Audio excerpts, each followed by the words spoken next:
परमात्मा पाप कर्म दंड को भी काट सकता है। अभी तक जिस भी संत व महापुरुष से मिले उन्होंने यही बताया कि पाप कर्म फल भोगने से ही समाप्त होगा। वह प्रभु कौन है? वो जो पाप को काट देता है, काल के बंधन से छुड़वा देता है। उसका वास्तविक नाम क्या है? पूजा की विधि क्या है?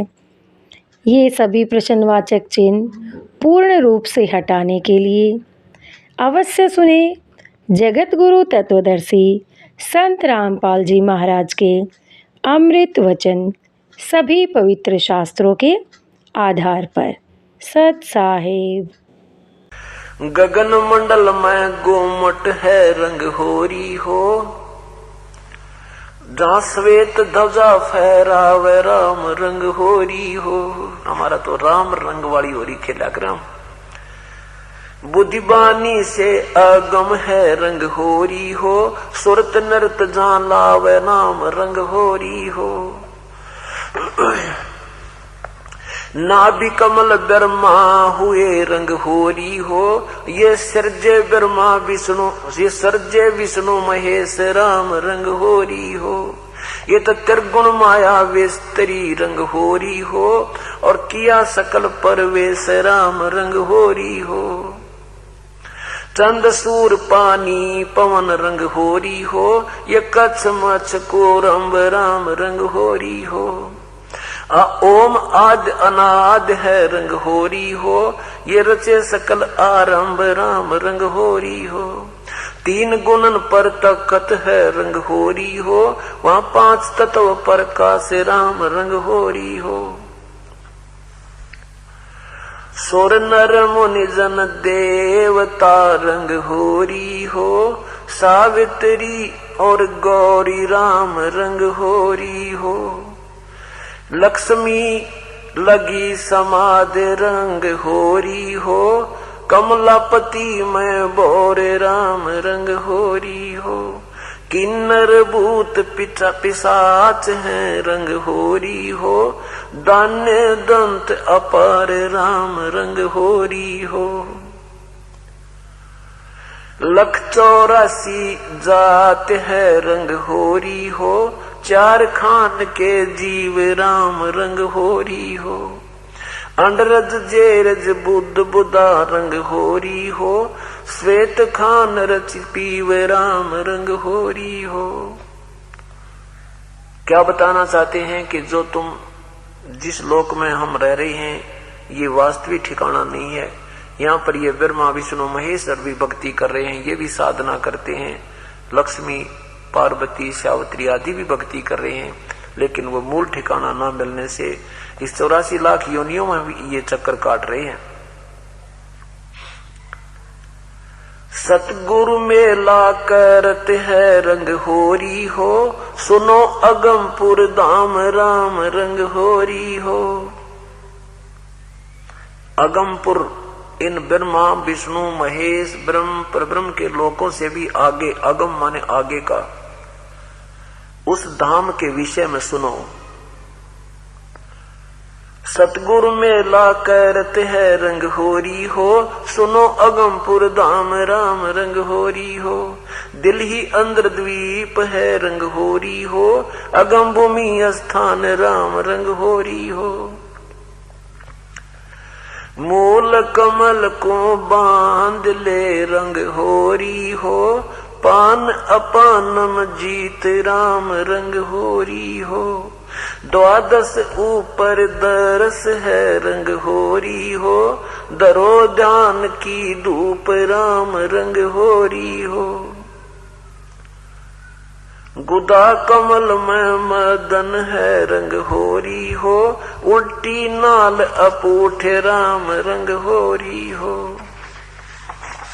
त्रिवेणी के तीर त्रिवेणी पर ताल है रंग होरी हो, वहाँ फूले कमल अनंत राम रंग होरी हो।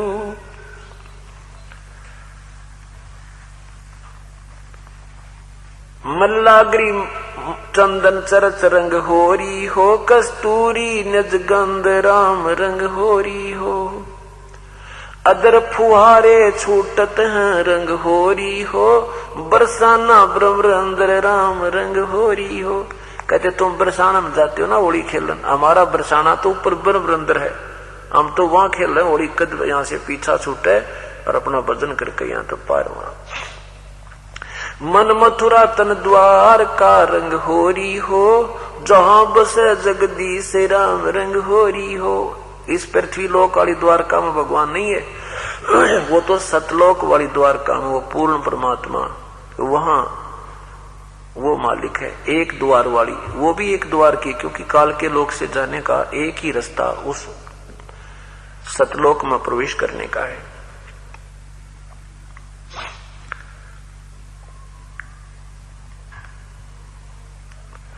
सोन सरोवर हंस मन रंग होरी हो, ये खेल फाग बसंत राम रंग होरी हो।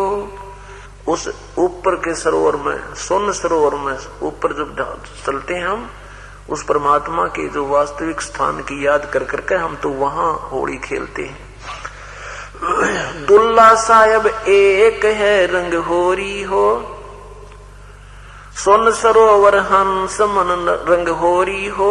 भाई खेल फाग बसंत राम रंग होरी हो, शिव शंकर से खेल ही रंग होरी हो।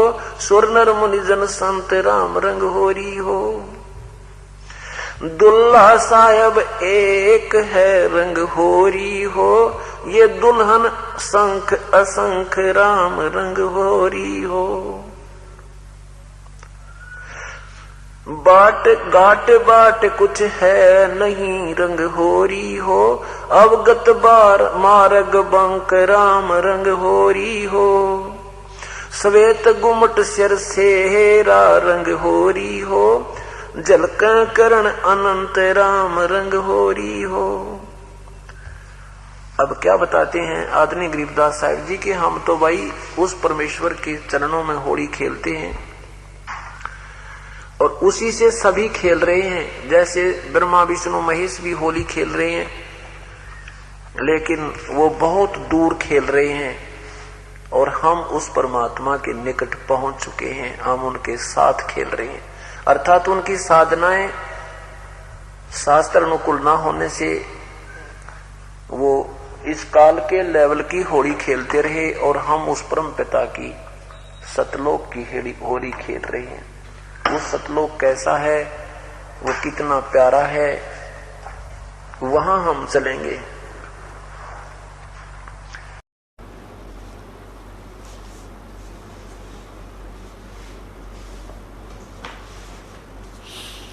श्रीमद् भगवत गीता नीचे देखें, गीता प्रेस गोरखपुर से प्रकाशित है। जयदयाल गोविंद का इसका अनुवादक है।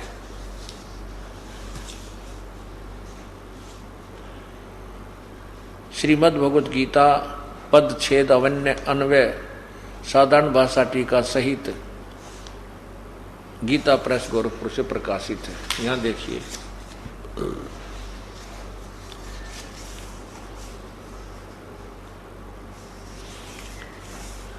ये जयदयाल गोविंद का जी ने अपनी हाथ से लिखा हुआ जयदयाल गोविंद का अनुवाद करता है। अब इसमें आपको दिखाते हैं कि 14वें अध्याय में ये काल कहता है कि दुर्गा या प्रकृति तो मेरी पत्नी है और मैं इसके पेट में बीज स्थापित करता हूं। ये अध्याय नंबर अथ 14वां अध्याय यानी 14वां अध्याय। नीचे देखिए क्या कहता ये काल भगवान गीता ज्ञानदाता के ज्ञानों में भी अति उत्तम उस परम ज्ञान को मैं फिर कहूंगा, जिसको जानकर सब मुनिजन इस संसार से मुक्त होकर परम सिद्धि को प्राप्त हो गए हैं। क्योंकि ये तत्व ज्ञान का पता लगने के बाद सभी यहां से पीछा छुड़वा जाएंगे। इस ज्ञान को आश्रय करके अर्थात धारण करके मेरे स्वरूप को प्राप्त हुए सृष्टि के आदि में उत्पन्न नहीं होते और प्रलय काल में भी व्याकुल नहीं होते। अब देखना क्या बताता है कि हे अर्जुन, मेरी ये महत मूल ब्रह्म, मूल प्रकृति, ये महत ब्रह्म, ये इसका अर्थ है, ये देखो, मम योनि महत ब्रह्म तस्मीन, इसका अर्थ है मम ब्रह्म, मुझ ब्रह्म की ये प्रकृति जो है, यहां देखना, महत ब्रह्म मूल प्रकृति संपूर्ण भूतों की योनि है, अर्थात गर्भाधान स्थान है, और मैं ये काल उस योनि में चेतन समुदाय गर्भ को, रूप गर्भ को स्थापन करता हूं। उस ततः माने उससे, उस जड़ चेतन के सहयोग से सभी भूतों की उत्पत्ति होती है। अब देखना नीचे चौथा अध्याय, चौथा श्लोक में क्या लिखा है। हे अर्जुन, नाना प्रकार के सभी योनियों में जितनी भी मूर्तियां अर्थात शरीरधारी प्राणी हैं, प्राणी उत्पन्न होते हैं, प्रकृति, यह महत ब्रह्म प्रकृति, तो उन सब की गर्भ धारण करने वाली माता है, और मैं बीज स्थापन करने वाला पिता हूं। यहां देखना, अब ये पांचवें श्लोक में, 14वें अध्याय के 5वें श्लोक में स्पष्ट कर दिया है कि हे अर्जुन, सतगुण, रजगुण और तमगुण, ये प्रकृति संभवा, प्रकृति से उत्पन्न, या प्रकृति स्पष्ट शब्द लिखा है, प्रकृति माने दुर्गा, रजगुण सतगुण विष्णु है, रजगुण ब्रह्मा, तमगुण शिव जी, ये प्रकृति से उत्पन्न, प्रकृति दुर्गा से उत्पन्न तीनों गुण अविनाशी जीव आत्मा को शरीर में बांधते हैं, अर्थात ये पार नहीं होने देते।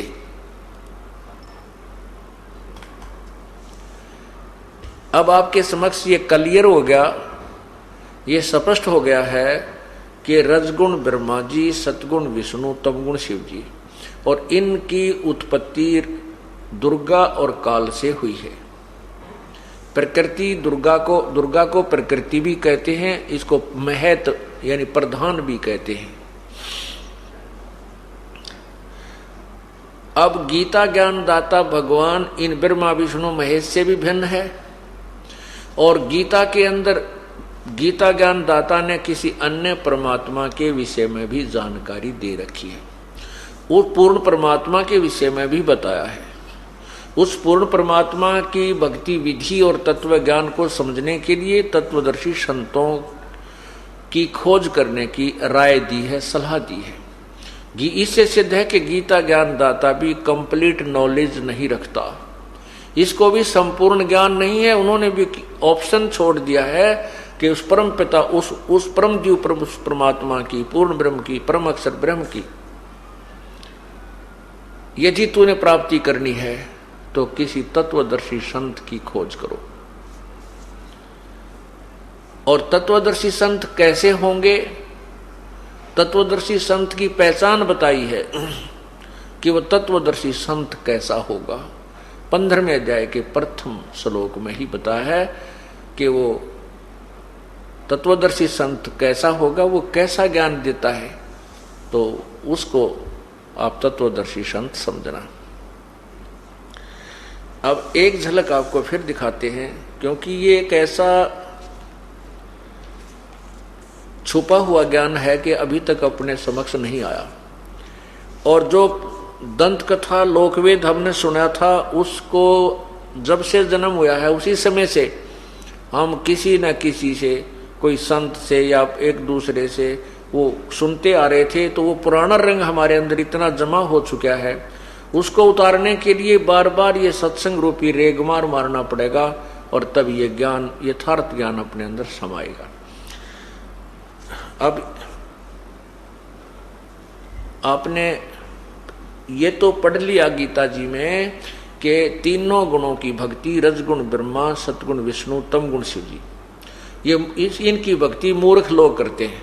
एक बार फिर देख लीजिए, क्योंकि एक ऐसा ज्ञान है, एक बार इंसान इस सत्संग को कहीं पर सुन रहा होगा तो एकदम झटका सा लगेगा कि ये संत कैसे कह रहा है ब्रह्मा विष्णु महेश। कहाँ लिखा है ऐसा कि उनको पूजा को मनाही की है? फिर देखिए श्रीमद् भगवत गीता और गीता प्रेस गोरखपुर से प्रकाशित ये 7वां अध्याय, ये 7वां अध्याय। नीचे देखिए अध्याय श्लोक नंबर 12 से ये वाला,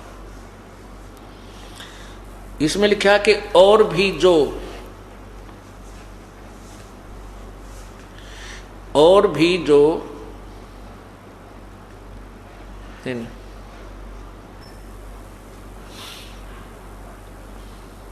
पूरा हाँ।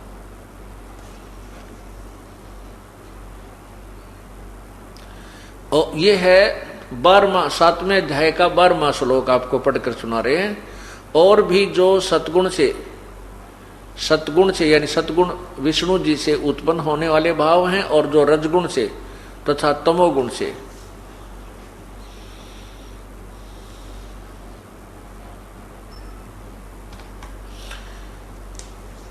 उन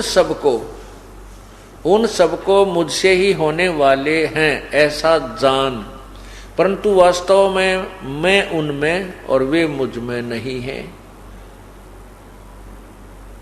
अब स्पष्ट हो गया कि तीनों गुणों रजगुण ब्रह्मा, सतगुण विष्णु, तमगुण शिव जी से जो भी हो रहा है उसका मुख्य कारण ये गीता ज्ञान दाता काल है, ब्रह्म है, लेकिन वो उनसे भिन्न है।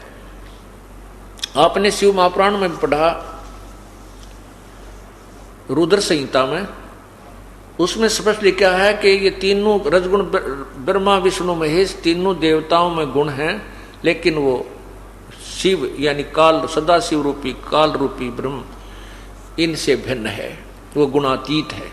तो यहां भी स्पष्ट कर रहा है कि मैं इनमें नहीं हूं और ये मुझ में नहीं है। अब 13वें में आप देखिएगा कि इन क्या कह रहा गीता ज्ञान दाता कि इन तीनों गुणों की भक्ति में ये जीव उलझा रहता है। अध्याय 7 और नीचे देखिएगा श्लोक 13 में, गुणों के कार्य रूप सात्विक, राजस और तामस, इन तीनों प्रकार के भावों से ये सारा संसार अर्थात प्राणी समुदाय मोहित हो रहा है। इन तीनों गुणों से परे मुझ अविनाशी को नहीं जानता। इन तीनों गुणों से परे अर्थात इनसे अलग। अब तीन गुण याद रखना, अब इसमें त्रिगुणमयी माया आवेगी। यहां त्रिगुण इसी की व्याख्या है, क्योंकि वह दैवी अलौकिक अर्थात अत्यद्भुत त्रिगुणमयी मेरी माया, ये त्रिगुणमयी मेरी माया बड़ी दुस्तर है, खतरनाक है।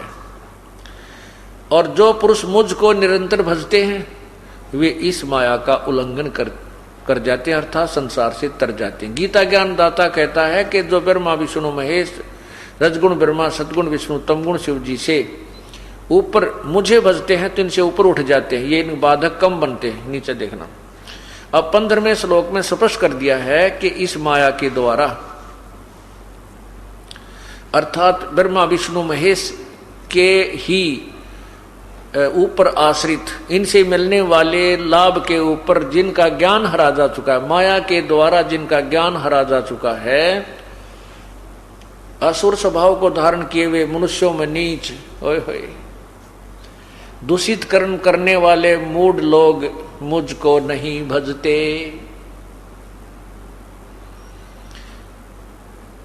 अब स्पष्ट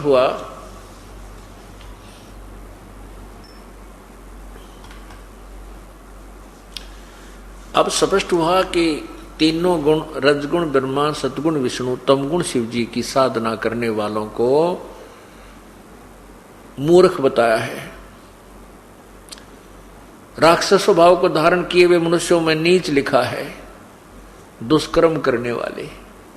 पुण्यात्माओं, ये दास भी हिंदू धर्म में जन्म हुआ, प्रथम बार ये ज्ञान सुना था तो बड़ा झटका सा लग गया था, और आंखों देखकर इन प्रमाणों को भी ये स्वीकार्य नहीं हो रहा था कि ब्रह्मा विष्णु महेश से ऊपर कोई शक्ति है और इनकी पूजा नहीं करनी चाहिए। इनको इष्ट रूप में पूजन नहीं बताया, बाकी अनादरणीय नहीं है। अभी आपको क्लियर करेंगे कुछ देर में। अब इसका थोड़ा सा संक्षिप्त वर्णन किया जाएगा।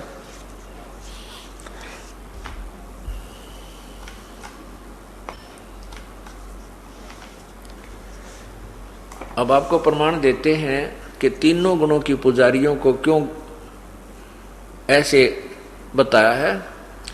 जैसे रावण ने भक्ति की थी तमोगुण भगवान शिव की, उसने क्या क्या जुल्म किए। एक पर नारी का अपहरण किया और राक्षस कहलाया। राक्षस स्वभाव को धारण किए हुए मनुष्यों में नीच ऐसा दुष्कर्म कर दिया कि भगवान की पत्नी यानी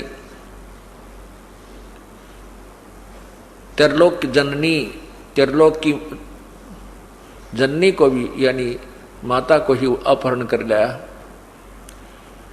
राक्षस कहलाया। एक भस्मागिरी नाम का साधु था, उसने भगवान शिव के द्वार के आगे यानी मकान के सामने 12 वर्ष तक ऊपर को पैर करके नीचे को शीश करके भगवान शिव की उपासना की, तमोगुण भगवान शिव की उपासना की। जब वो 12 वर्ष तक साधना करता रहा, एक दिन पार्वती जी के कहने तक भगवान शिव ने पूछा कि हे महात्मा जी, आप मांगो, क्या मांगना चाहते हो मेरे से।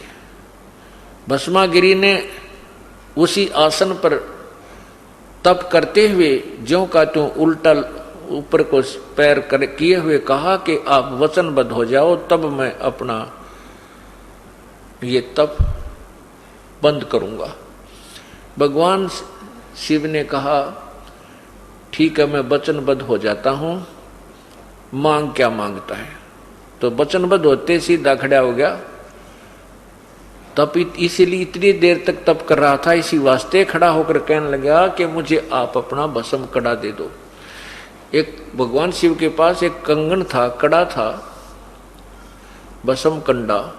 उसमें वो शक्ति थी कि जिसके ऊपर शीश पे न्यू करके सिर के ऊपर ऐसे करके कह दे भस्म, वही प्राणी जल जाता था, राख हो जाती थी।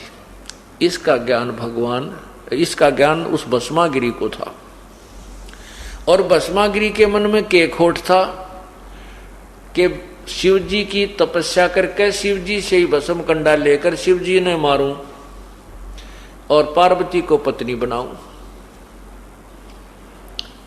जिसके उस दुष्ट उद्देश्य को भगवान शंकर भी ना समझ सके। इससे सिद्ध हुआ कि ये अंतर्यामी भी कोई ना, भगवान विष्णु जी शिव जी अंतर्यामी भी सिद्ध नहीं हुए, क्योंकि वो उसके खोट अंदर के खोट को नहीं जान सके। ये किस लिए साधना कर रहा है, तेरा शत्रु बन के तेरी तपस्या कर रहा है। अब भगवान शिव नर महात्मा के हैं, उन्होंने सोचा भी महात्मा है, जंगल में रहना होता है, अपनी सुरक्षा के लिए कड़ा मांगा होगा, दे देता हूं, ले भाई पकड़े। अब जब उस भस्मागिरी के हाथ में भस्म कंडा आया तो तेवर बदल गया। उसी समय कहने लगा, होले शंकर होशियार, तुझे मारूंगा, पार्वती को अपनी पत्नी बनाऊंगा। बताया को बात हुई। भगवान शिव जी ने सोचा अच्छा मूर्ख रहे तो देख, पागल मेरे पीछे पड़ लिया। अब भगवान शिव जी आगे आगे बस और भस्मागिरी पीछे पीछे। तो भगवान शिव विष्णु जी को पता चला, उन्होंने पार्वती रूप धारण किया और भस्मागिरी के सामने आकर खड़े हो गए और बोले कि भस्मागिरी रुक जा, क्यों भाग रहा है, आजा मेरे पास बैठ जा। भस्मागिरी तो इसी दुष्ट कर्म के लिए ये सब कुकर्म कर रहा था। 12 वर्ष तक की जो परिश्रम किया, वो पार्वती को देखते खड़ा हो गया। पार्वती जी ने कहा कि आप मुझे डांस करके दिखाओ। अब भस्मागिरी बोला, मैं तप करनी आदमी और मुझे डांस वांस करना कुछ नहीं आता। पार्वती रूप में भगवान विष्णु जी कहने लगे, मैं तुझे डांस करना सिखाती हूँ, इस हाथ को ऐसे कर, इस हाथ को ऐसे कर, इसको ऐसे कर, इस पैर को ऐसे कर। वो करेगा मूर्ख, उसकी तो बकवाद में ध्यान था। कहने लगे इस हाथ को ऊपर ला। जब नो इस सिर पे आ लिया ना वो कड़ाई वाला हाथ, तो भगवान ने कह दिया भस्म।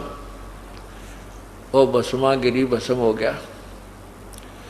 वो भस्मा गिरी, फिर भस्मा असुर कहलाया। भस्मा असुर गिरी से भस्मा असुर यानी भस्मा राक्षस बन गया।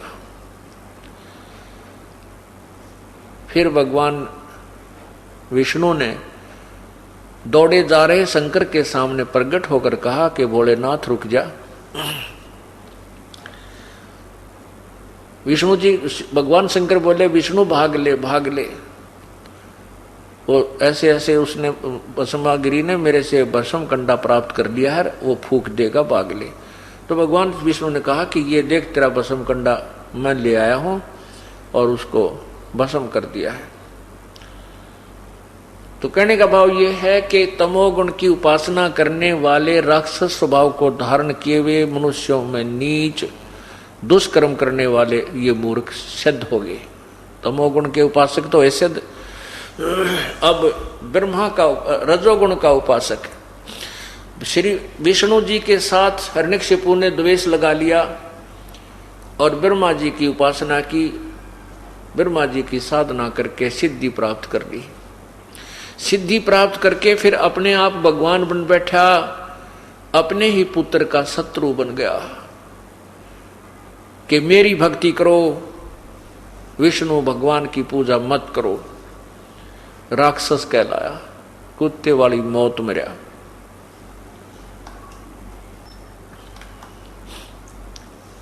अब आपको एक उदाहरण और देते हैं।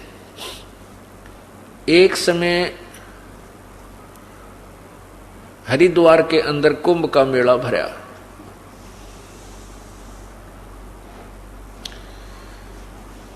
कुंभ का मेला भरता है, उसमें स्नान करने के लिए सभी ऋषिजन, ये महात्मा, गिरी, पुरी, नाथ, कनपाड़े, नाग्य, वैष्णु, ये सब जाते हैं। और वहां जाकर के ये अपने अपने ग्रुप में, अपने अपने समुदायों में इकट्ठे हो जाते हैं। और फिर वो इकट्ठे ही स्नान करने के लिए उस विशेष तिथि को विशेष समय में, जो पूर्व निर्धारित किया गया होता है कि इस दिन पर भी लगेगी वो स्नान की, वो स्नान करने के लिए जाते हैं। इसी प्रकार आज से लगभग 350 वर्ष पूर्व एक कुंभ का मेला हरिद्वार में हर की पैड़ियों पर भी हुई थी, उसकी यानी भरा था। उसमें स्नान करने के लिए सबसे पहले नागा, कति नंगे रहा करें, उनको नागा साधु कहते हैं, वो भी शिव जी के पुजारी हैं। ये नागा, गिरी, पुरी, नाथ, नागा को उग्गड़ भी कहते हैं, ये भगवान शंकर तमोगुण के उपासक हैं। और वैष्णु साधु ये विष्णु जी के उपासक हैं, सतगुण विष्णु जी के। अब नागा सबसे पहले जाकर के हर की पैड़ियां पर स्नान करने की तैयारी करने लगे।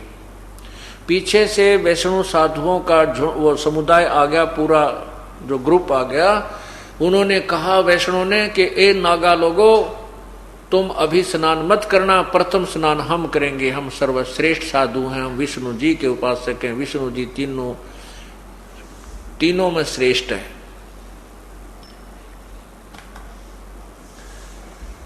नागाओं ने कहा कि हम सर्वश्रेष्ठ हैं और तुम बाद में स्नान करना, पहले गंगा में हम स्नान करेंगे।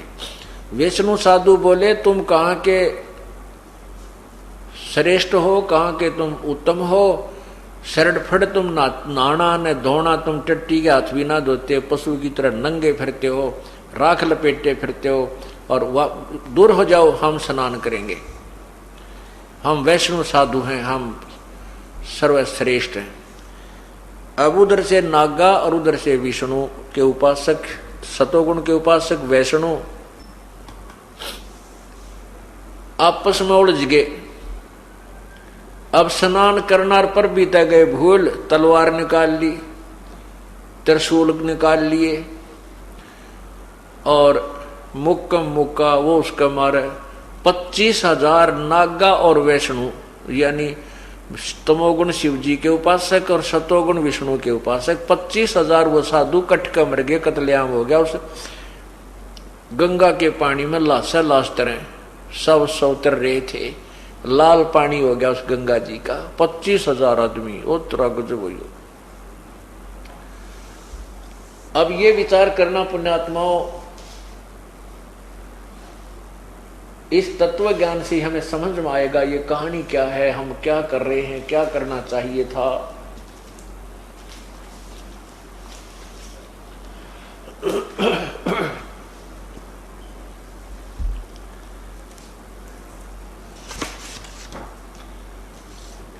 अब इसके विषय में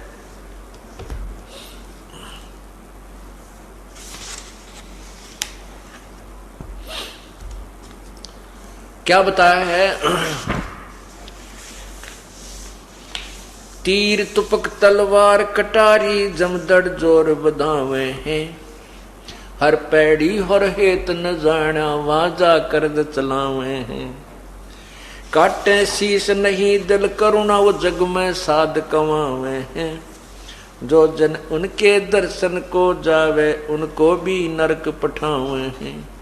यो भी बैदा है बैदे से वेद अलैदा, यो भी बैदा। अब परमात्मा की प्यारी आत्मा आदरणीय गरीबदास साहिब जी ने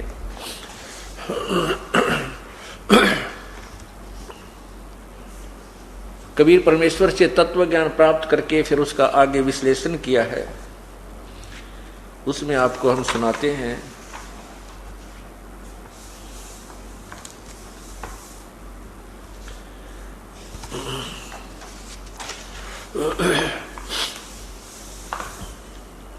सदग्रंथ के अंदर बहदे का अंग है। बैरागी सन्यासी सब ही चूतड़ छार लगावे हैं, 500 रांड 2500 लड़के धूंधू धार मचावे हैं। अब देखो परमात्मा ने क्या कहा है कि सन्यासी बैरागी, ये सन्यासी जो है गिरी पुरी, ये शिव जी के उपासक, और बैरागी विष्णु जी के उपासक, इनके विषय में कह रहे हैं कि सब ही कुछ तो इनमें अपना राख रूख लपेट कर बिल्कुल नारी सी व्यवस्था बनाकर रहते हैं, और इनमें 500 रांड 2500 लड़के, 5 काम क्रोध मोह लोभ अहंकार रूपी नारी। अब क्या बताते हैं कि सन्यासी कैसे बनते हैं कि घर छोड़ दिया और सन्यास ले लिया। परमात्मा कहते हैं एक नारी त्याग दीनी 5 नारी गैल बे, पाया ना द्वारा मोक्ष का सुखदेव करी बहुशैल बे। एक स्त्री को छोड़ देने मात्र से आप बैरागी सन्यासी नहीं बन जाते। तो यहां कहते हैं 5 नारी, काम क्रोध मोह लोभ अहंकार, इनको त्याग दो बैरागी होगा। और फिर 25 इसकी प्रकृति है इनकी, 5 तत्व 5 इनके जो आगे विभाग हैं, तो उसके बारे में कहते हैं 500 रांड 2500 लड़के, ये काम क्रोध मोह लोभ अहंकार, और साथ में शब्द सप्रस रूप रस गंध आदि।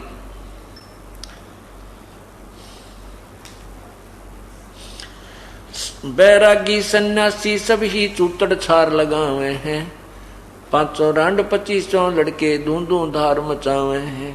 यो भी बैदा है, बैदा माने व्यर्थ, यूजलेस, मतलब कति जिसका कोई फायदा नहीं करने का। जो साधनाएं तुम करते हो वो बैदा में गिनी है, वो व्यर्थ गिनी है, यूजलेस।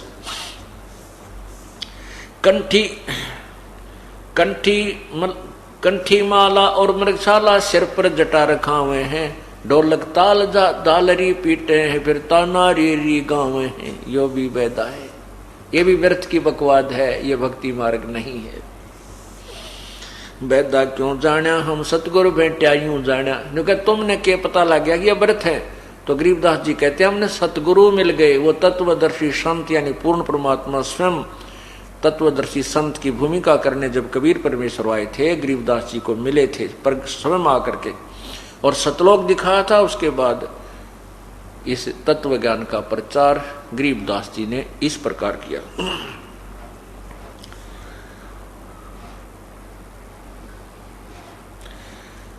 करवा और कौपीन लिए जो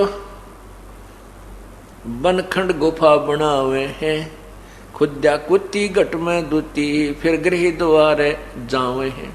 सन्यासी हो गए, घर छोड़ दिया, वन में जाके गुफा बना ली, और भूख लगी फिर गांव में आए शहर में रोटी मांगने। कहते हैं करवा और कौपीन लिए।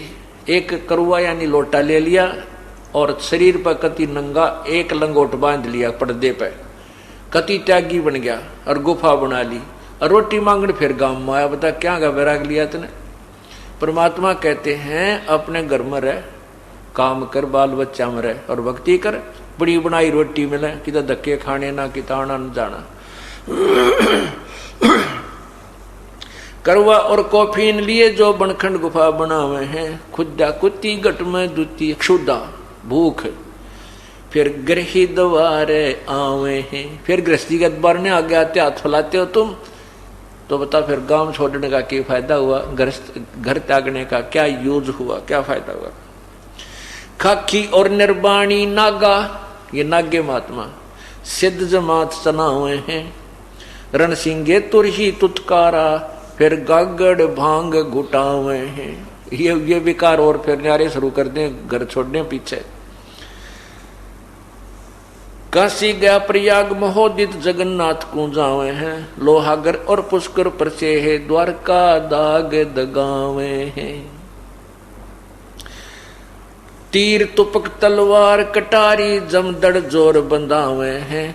हर पैड़ी हर हेत न जाण्या, वाजा तेग चलावे हैं। यो भी बैदा है बैदे से भेद अलैदा, काटे शीश नहीं दिल करुणा वो जग में साध कमावे हैं। जो जन उनके दर्शन को जावे, उनको भी नरक ले जावे। कहते ऐसे गुरुओं ऐसे संतों के जो दर्शन करने जाओ, उनको भी नरक का भागी बनाते हैं। जो काटे शीश नहीं दिल करुणा, जिनके दिल में दया नहीं और साधु कुआं में काट आपस में कट मरे, तो दूसरों का कल्याण वो क्या करेंगे।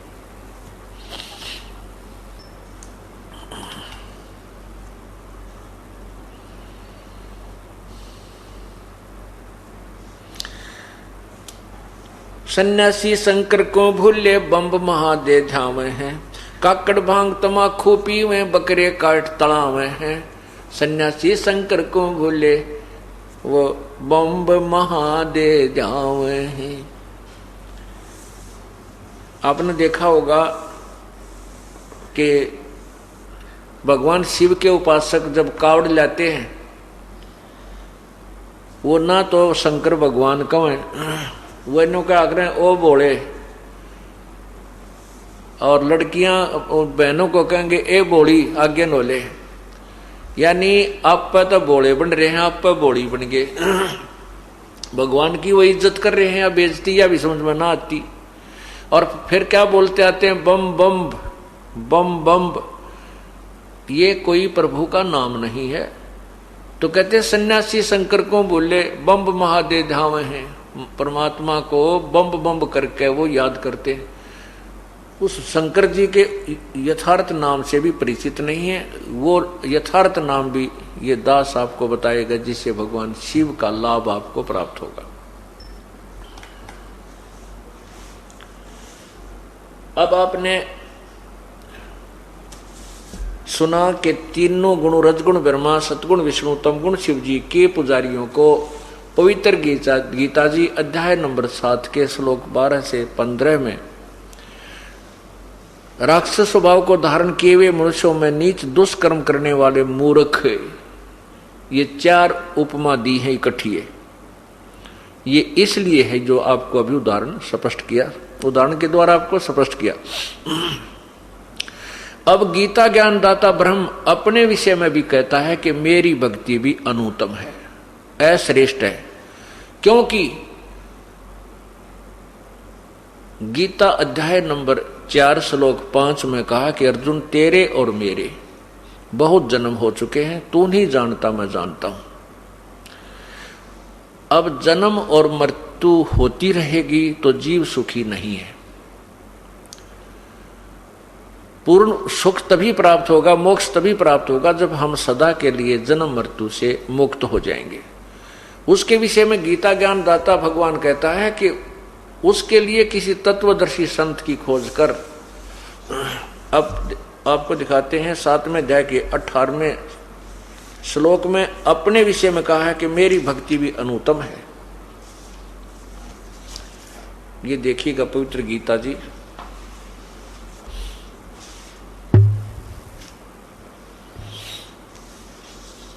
अध्याय नंबर 7 के अब 15 तक आपने पढ़ा। ये देखिए 15वें का,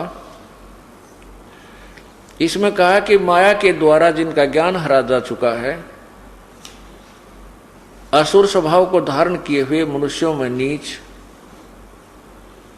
दूषित कर्म करने वाले मूर्ख मूढ़ लोग मुझको नहीं बचते, गीता ज्ञानदाता कह रहा है।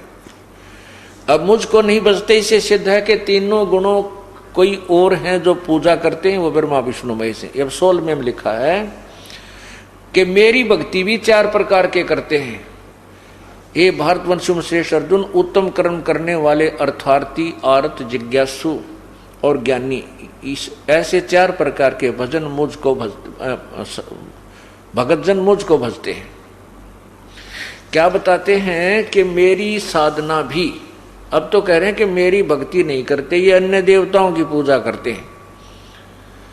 और मेरी भक्ति भी 4 प्रकार के करते हैं। अर्थार्थी, अर्थार्थी माने जो धन गणा ज्यादा धन वृद्धि के लिए, यानी अपने कारोबार में बरकत करने के लिए वेदों के मंत्रों के आधार पर अनुष्ठान करते हैं, धार्मिक अनुष्ठान। वो अन्य उपासना नहीं करते, अन्य उनकी जैसे ओम जय जगदीश रे, स्वामी जय जगदीश रे, जय गणेश देवा कहते, इस तरह की पुस्तकों पर विश्वास वो नहीं करते। वो केवल वेदों पर विश्वास करते हैं और वेदों के मंत्रों के आधार पर ही वे धार्मिक अनुष्ठान किया करते हैं, वो अर्थार्थी। और फिर आरत, संकट निवारण के लिए भी वेदों के ही मंत्रों का यानी श्लोकों के उच्चारण उन अनुष्ठानों के आधार पर करते हैं। और तीसरा जिज्ञासु,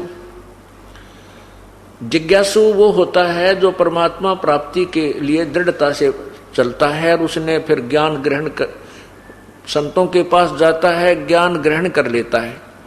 उस ज्ञान के ऊपर अनुसरण ना करके वो वक्ता बन जाता है, वो ज्ञानी, वो जिज्ञासु, वो भी व्यर्थ बताया। जो चौथा ज्ञानी है, चौथे ज्ञानी को इन तीनों से ठीक बताया कि वो ज्ञानी जो है वो मेरी भक्ति करता है। ज्ञानी किसे कहते हैं? जिसको ये ज्ञान हो गया कि मनुष्य जीवन बार बार नहीं मिलता और मनुष्य जीवन प्राप्त करके भक्ति करनी चाहिए। वेदों में उन्होंने पढ़ा कि एक ही परमात्मा है जो जिसकी भक्ति करने से जीव का पूर्ण कल्याण हो सकता है। उस एक ही प्रभु की भक्ति करनी चाहिए, अन्य उपासना अन्य देवताओं की, ब्रह्मा विष्णु महेश आदि की नहीं करनी चाहिए।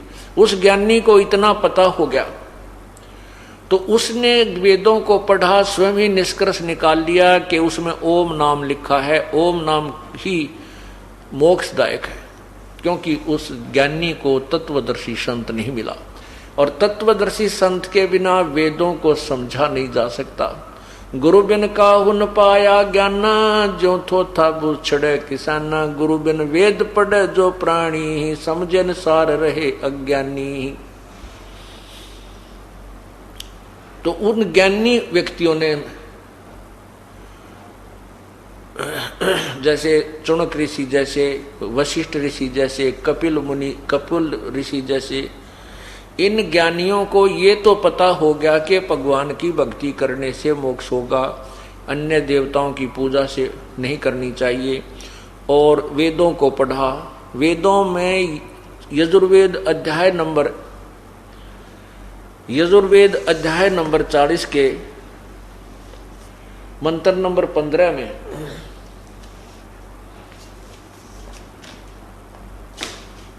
लिखा है कि ओम नाम की भक्ति कर। मेरा ओम नाम है,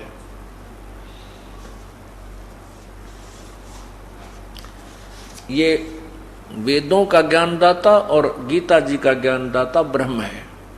अब देखिए यजुर्वेद में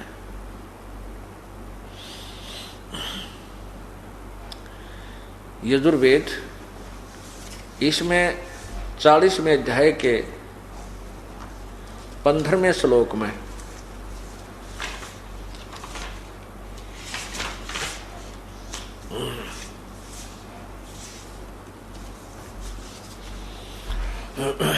इसमें है 40वां अध्याय यजुर्वेद भाषा भाष्यम 44वां अध्याय यानी 40वां अध्याय। नीचे देखो यहाँ पर ये 15वां मंत्र है। इसमें लिखा है वायु अनिलम अमृतम भस्मांतम शरीरम ओम कर्तो समर किल्वे समर और कर्तुम समर। इसका क्या अर्थ बनता है कि ओम नाम का स्मरण। अब ये अनुवाद करता ने इसको गलत किया है, महर्षि दानंद जी का द्वारा किया हुआ ये। इन्होंने इसमें शब्द लिखा कि ओम कर्तो समर, कर्तो माने काम करते करते, किल्बे माने विशेष कसक के साथ, और कर्तुम अपना वास्तविक कर्तव्य जानकर, मनुष्य जीवन का मूल कर्तव्य जानकर ओम नाम का सिमरण कर। इसका सीधा अर्थ बनता है वायोर अनिलम अमृतम इदम भस्मांतम शरीरम। इसका क्या अर्थ बनता है कि जब शरीर छोड़कर जाएगा, जब तेरे शरीर का अंत होगा, तेरा शरीर नष्ट होगा, उस समय तक भक्ति करते रहना और तेरा जो ये 5 तत्व, ये अंदर सूक्ष्म शरीर है वो अमर हो जाएगा, अर्थात उसमें कुछ शक्ति प्राप्त हो जाएगी। अब इसमें क्या अनुवाद किया है कि हे कर्म करने वाले जीव, तू शरीर छूटते समय ओम, इस नाम वाच्य ईश्वर को, इस नाम वाच्य, ओम का जाप नहीं, इस नाम वाच्य ईश्वर को स्मरण कर।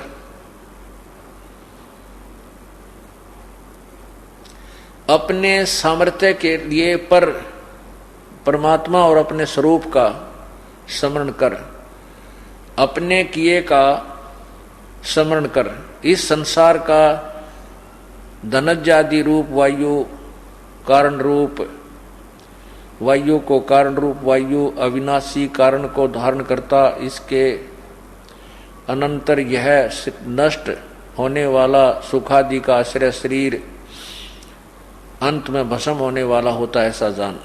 इसका सीधा सा अर्थ है, देखो फिर समझदार आदमी हो, ओम कर्तो समर किल्वे समर कर्तुम समर। ओम नाम का जाप काम करते करते सिमरण करो, कल्बे माने विशेष कसक के साथ सिमरण कर, और कर्तुम अपना मूल कर्तव्य जानकर सिमरण कर। सीधा से अर्थ है, इसमें कोई गोलमोल की बात है कोई ना। अब ये तो गीता ज्ञान वेद ज्ञान दाता अपने लिए कह रहा है। अब इसमें 17वें श्लोक में 2 भगवान, कोई और भगवान बताया है, नीचे देखो 17वां। इसमें लिखा है कि हे मनुष्यो, जिस ज्योति स्वरूप रक्षक मुझ से अविनाशी यथार्थ कारण के आच्छादित मुख के तुल्य उत्तम अंग का प्रकाश किया जाता है, जो वह प्राण व सूर्य मंडल में पूर्ण परमात्मा है। यानी वेद ज्ञान दाता किसी और पूर्ण परमात्मा के विषय में कह रहा है। वह पर प्रोक्ष रूप, वो तो गुप्त है, प्रोक्ष रूप है। और अहम मैं खम्ब, खम्ब माने स्वर्ग भी होता है या आकाश भी अर्थ होता है। मैं आकाश में, मैं ब्रह्म, अहम ब्रह्म, ये ऊपर इसका देखना।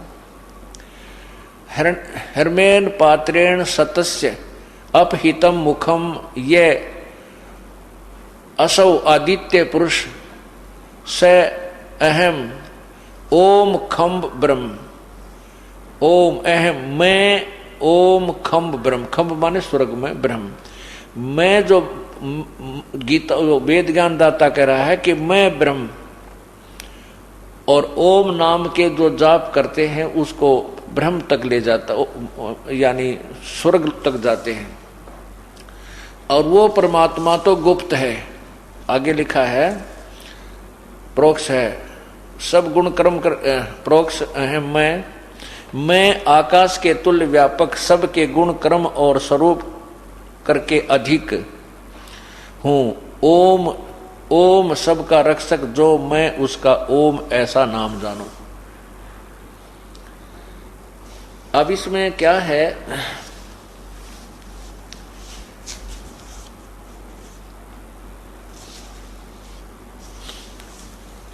कि ओम नाम का जाप है ब्रह्म का। अब इसके साथ साथ आपको यही गीता ज्ञान दाता ब्रह्म अपने विषय में 8वें अध्याय के 13वें श्लोक में कहता है कि मेरा ओम नाम है। ये पवित्र गीता जी देखिएगा 8वें अध्याय के 13वें श्लोक में।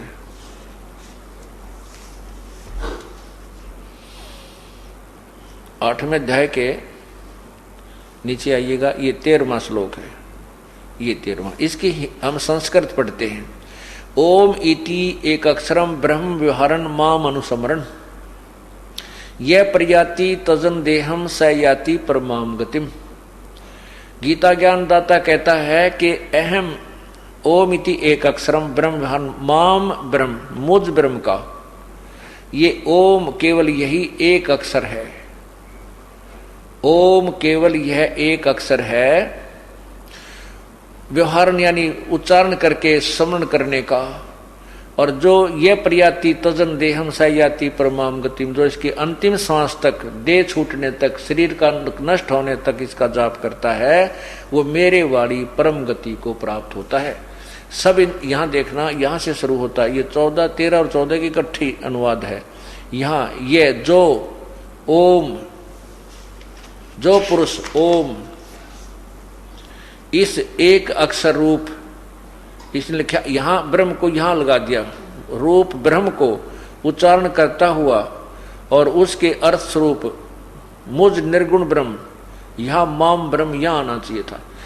ब्रह्म का चिंतन करता हुआ शरीर को त्याग कर जाता है, वह पुरुष परम गति को प्राप्त होता है। अब ये तो बताया इसने अपने लिए, और फिर 17वें अध्याय के 23वें श्लोक में कहा है कि उस परमात्मा के भक्ति के लिए, पूर्ण परमात्मा, पूर्ण मोक्ष के लिए पूर्ण परमात्मा की भक्ति करनी चाहिए। और उसके लिए ओम तत्सत इति निर्देश है ब्रह्मणे त्रिविध समर्थ है। ये देखिए गीता जी और अध्याय 17 और श्लोक 23, इसमें लिखा है कि ओम तत्सत इति निर्देश है ब्रह्मण त्रिविध समर्थ है ब्राह्मणा तेन वेदा च यगा च विहिता पुरा। इसका अर्थ है कि ओम तत्सत, उस ब्रह्मण माने पूर्ण परमात्मा, पूर्ण परमात्मा यानी सच्चिदानंद ब्रह्म का। यहां देख लें कि ओम तत्सत, ऐसा यह 3 प्रकार का सच्चिदानंद घन ब्रह्म का नाम कहा है। गीता ज्ञान दाता ब्रह्म से अलग कोई ब्रह्म है जो सच्चिदानंद घन ब्रह्म है। ब्रह्मणे, ब्रह्मणे का अर्थ है ब्रह्म से अलग जो अन्य परमात्मा है, पूर्ण ब्रह्म, उसका नाम कहा है। उससे सृष्टि आदि काल में ब्राह्मण और वेद तथा आदि रचे गए। नहीं, इसका अर्थ यह बनता है कि सृष्टि के प्रारंभ में ब्राह्मणा यानी विद्वान पुरुष, ब्राह्मण का अर्थ विद्वान पुरुष होता है, तो ब्राह्मण यानी विद्वान पुरुष उसी आधार पर अपनी साधनाएं किया करते थे। अब इसके लिए बताया कि पूर्ण परमात्मा की साधना तो 3 मंत्र के जाप से, ओम तत्सत। अब अपना तो बता दिया कि मेरा बुझ ब्रह्म का तो ओम नाम है, उसका जो अंतिम सांस तक समन करता रहेगा मुझे प्राप्त होगा। और उस परमात्मा के पाने के 3 मंत्र का जाप है ओम तत्सत। ओम और ये तत् मिलकर के सतनाम बनता है। ये 2 अक्षर का होता है। इसमें एक ओम मंत्र है, दूसरा गुप्त है जो ये दास बताएगा, जो उपदेश लेता है। तो उस 2 मंत्र के 2 अक्षर के मंत्र तय एक सतनाम बनता है। और फिर तीसरा जो सत्य है वो सार नाम है। फिर ये कुल मिलाकर के 3 अक्षर का ओम तत्सत एक कंप्लीट मंत्र बन जाता है। और इनकी इसकी स्मरण करने की विधि भी 3 प्रकार की है। त्रिविध समर्थ है, 3 प्रकार से। इसका सिमरण करना होता है। ये गीता जी कह रही। अब गीता जी अध्याय नंबर 4 के मंत्र 34 में कहा है कि उस तत्वदर्शी संत की खोज करो, वो आपको ज्ञान देगा। अब इससे पूर्व हम ये बताना चाहेंगे कि गीता ज्ञान दाता ने अपने वाली परम गति को भी अश्रेष्ठ कहा। क्यों कहा है? क्योंकि गीता ज्ञान दाता कह रहा है कि अर्जुन, तेरे और मेरे बहुत जन्म हो चुके हैं, तू नहीं जानता, मैं जानता हूं। ये देखिएगा गीता जी अध्याय नंबर 4 अध्याय, नीचे देखिए, यहां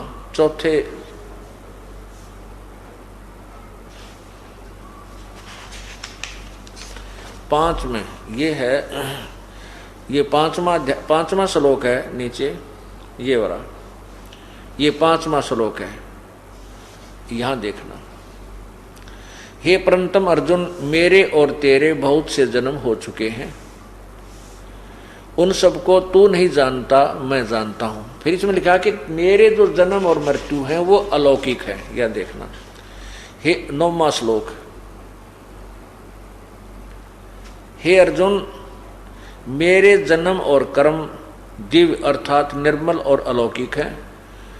इसी प्रकार जो मनुष्य तत्व से जान लेता है वह शरीर को त्याग कर फिर जन्म को नहीं प्राप्त होता, मुझे प्राप्त होता जैसे भी। अब ये क्या कहता है कि मेरे और तेरे बहुत जन्म हो लिए, तू नहीं जानता, मैं जानता हूं। मेरे जन्म और मृत्यु अलौकिक है। इससे सिद्ध है कि जन्म मृत्यु तो गीता ज्ञान दाता का भी होता है, अविनाशी नहीं है। 10वें अध्याय के दूसरे श्लोक में आप देखिएगा, स्पष्ट किया है। यही काल कहता है कि अर्जुन, मेरे जन्म को, मेरी उत्पत्ति को ये देवता लोग नहीं जानते, क्योंकि ये मेरे से उत्पन्न हुए। स्पष्ट है, क्योंकि ब्रह्मा विष्णु महेश, और ब्रह्मा विष्णु महेश के बाद फिर अन्य देवता उत्पन्न हुए। ये सभी काल से उत्पन्न हुए, दुर्गा के माध्यम से हुए। इसलिए जन्म तो इसका है, लेकिन ये देवता नहीं जानते, क्योंकि ये इसके बेटे हैं, पुत्र हैं। पुत्र पिता की उत्पत्ति को नहीं बता सकते, और पिता की उत्पत्ति को तो दादा बता सकता है, क्योंकि वो उससे उत्पन्न हुआ होता है। अब देखना, श्रीमद् भगवद गीता अध्याय नंबर 10 और श्लोक नंबर 2, ये देखिएगा। मेरी उत्पत्ति को, लीला से प्रकट होने को, मेरे प्रभाव माने उत्पत्ति, मेरी उत्पत्ति को न देवता लोग जानते हैं, न महर्षि जन ही जानते हैं, क्योंकि मैं सब प्रकार से देवताओं का और महर्षियों का आदि कारण हूं, यानी इनकी उत्पत्ति का कारण हूं। इससे स्पष्ट हो गया कि गीता ज्ञान दाता यानी ब्रह्म ज्योति निरंजन का जन्म तो हुआ है, लेकिन ये देवता और महर्षि नहीं जानते, क्योंकि ये तो इस तरह उत्पन्न हुए। अब ब्रह्म की उत्पत्ति को कौन बताओगा? पूर्ण ब्रह्म, जो इस ब्रह्म का भी पिता है। उसने स्वयं आकर के चारों युगों में प्रकट होकर के इस पूरी सृष्टि रचना को और ब्रह्म की और दुर्गा की उत्पत्ति, सब जीवों की उत्पत्ति, ब्रह्मा विष्णु महेश के जन्म की व्याख्या निर्णायक तरीके से की। और वो इस कलयुग में भी 600 वर्ष, 550 वर्ष पूर्व परमात्मा ने आकर के इसी तत्व ज्ञान को, सदग्रंथों के जो निर्णायक ज्ञान को सिंपल लैंग्वेज में कबीर वाणी के अंदर लिपिबद्ध करवा दिया, जो आज हमारे पास प्रमाणित है। अब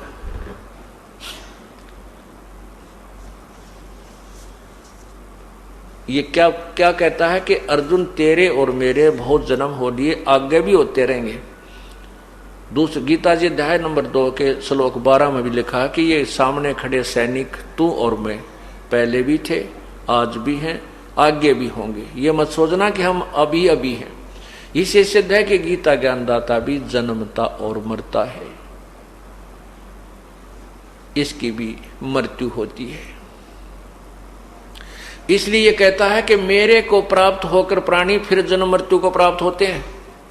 लेकिन इसलिए अर्जुन, तो उस परम पद पर, उस सर्वभाव से उस परमेश्वर की शरण में जा जिसकी कृपा से तू परम शांति और शाश्वत सतान सदा रहने वाले लोक को चला जाएगा। 15वें अध्याय के 4थे श्लोक में कहा है कि तत्वदर्शी संत की प्राप्ति के उपरांत उस परम पद परमेश्वर की खोज करनी चाहिए, जहां जाने के बाद साधक फिर लौटकर संसार में नहीं आता। अब आपको बिल्कुल श्रेय से सुनाऊंगा इस तत्व ज्ञान को, पहले थोड़ा सा हिंट देता हूं। श्रीमद् भगवद गीता। माया का संसार है, कदम कदम पर धोखा है, शरण ले लो सतगुरु की, यही सुनहरा मौका है। ऐसे ही आध्यात्मिक वीडियो देखने के लिए हमारे चैनल को सब्सक्राइब करें। बोलो बंदी छोड़ सतगुरु रामपाल जी महाराज की जय। सत साहिब।